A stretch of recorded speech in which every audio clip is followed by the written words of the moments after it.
En 1813, el segundo Congreso General integrado por 1000 diputados designó cónsules por un año a Fulgencio Yegros y al Dr. Francia. ¿Pero qué sabemos del doctor? Nació en 1766. De niño, estudió en el Colegio Real y Seminario San Carlos de Asunción, donde aprendió a leer y a escribir, un poco de matemáticas y latín. A los 15 años, su padre lo envió a Córdoba para que fuera a la universidad y se convirtiera en sacerdote. Al principio, se hospedó en el internado Montserrat, hasta que fue expulsado por negarse a obedecer las reglas y castigos que le eran impuestos. Tiempo después, se graduó de la universidad obteniendo títulos de filosofía y teología. Y fue en esos años que descubrió las lecturas prohibidas de filósofos y enciclopedistas franceses. Además de ser muy inteligente, era ambicioso. En ocasiones, discutía con sus compañeros y los amenazaba con un pequeño puñal del cual nunca se desprendía. El mismo puñal con el que escribió su nombre en uno de los pupitres de la Universidad de Córdoba, reemplazando su apellido original por Francia. Cuando regresó a su provincia, muy capacitado para la época, hablaba latín y francés. Además de tener conocimientos de geografía, historia, ciencias naturales y derecho, empezó a dictar cátedras en el Colegio San Carlos, para luego dedicarse a ser uno de los mejores abogados de la época. Posteriormente, ocupó varios cargos políticos en la sociedad, hasta 1809, donde fue electo alcalde ordinario de primer voto y diputado interino del Real Consulado. Ahí empezó a mostrar las primeras señales de sus ideas independentistas, diciendo en ocasiones que la provincia de Paraguay no debía obedecer al gobierno español, y haciendo todo lo posible para no vincularse con porteñistas. También durante la Revolución de Independencia, cuando los oficiales Ignacio Iturbe y Pedro Juan Caballero tomaron el cuartel general, la conducción del golpe cayó sobre él, y existen documentos que los indican como uno de los artífices de la gesta.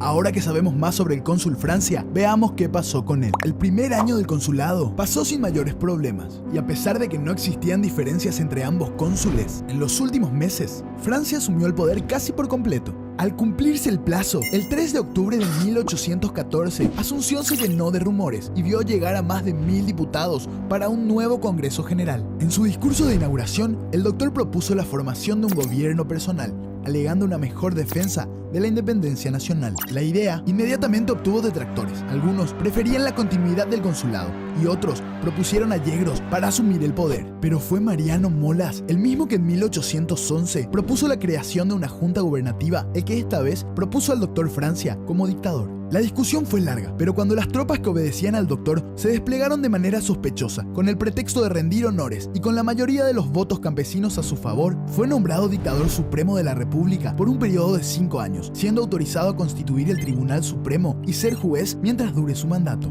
En las semanas siguientes, las protestas por la exclusión de Yegros terminaron desatando una serie de muertes que al cabo de 2 meses terminarían otorgándole el control total del ejército. Cabe resaltar que muy pocas personas conocían en aquel momento el verdadero significado de la palabra dictadura. Quizá nadie fuera de Asunción. En sus primeros años puso en marcha su plan de defensa de la independencia nacional, impulsando medidas políticas y económicas. Primero, reiteró la prohibición de sacar oro y plata del país y estableció impuestos del 8% a todos los productos que venían del exterior. En ese momento, Buenos Aires invitó al Paraguay a un congreso de provincias a realizarse en Tucumán. El Paraguay no respondió. Los religiosos paraguayos cortaron toda comunicación con la Iglesia Católica por orden del dictador y se convirtieron en funcionarios públicos. Luego de conflictos con Artigas y tras una nueva invitación de Buenos Aires, en 1816 convocó a un congreso extraordinario antes de terminar su periodo, donde fue nombrado dictador perpetuo de la República del Paraguay. Esto significaba que gobernaría hasta su muerte.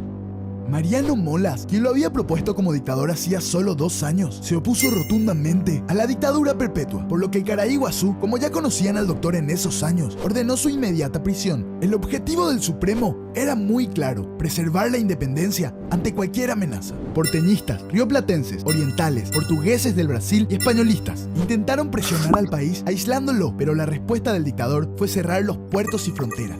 El Paraguay quedó encerrado. No entraban ni salían personas, alimentos, periódicos, libros, cartas o productos sin su autorización. Quitó tierras a los latifundistas para entregárselas a los campesinos. Hizo la educación primaria obligatoria y construyó las primeras fortalezas para la defensa nacional. A causa de estas medidas, la forma de vida de la población empezó a cambiar y, obligados por la necesidad a sustentarse solos, generaron un enorme desarrollo de industrias nacionales. 1820, un año marcado en la historia del Paraguay por 2 razones. Primero, porque Gervasio Artigas se presentó en la frontera pidiendo asilo y el dictador se lo concedió, siendo la primera vez en la historia de América Latina que se conoce la figura del asilo político.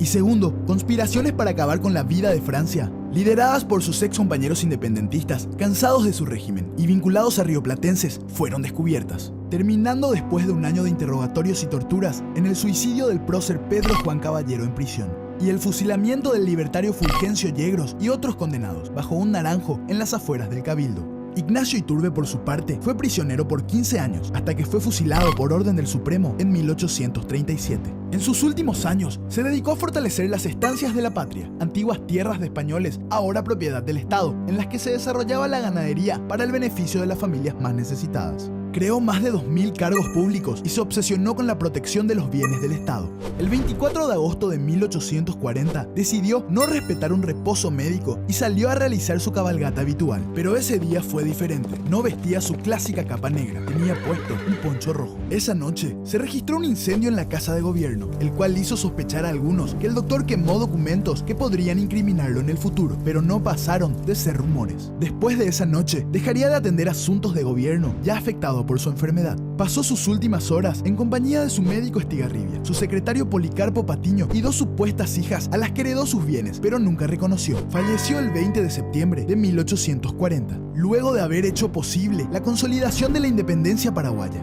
la cual no hubiera subsistido a las turbulencias políticas de aquel continente sin las decisiones y determinaciones del doctor José Gaspar Rodríguez de Francia, el héroe civil más grande de América.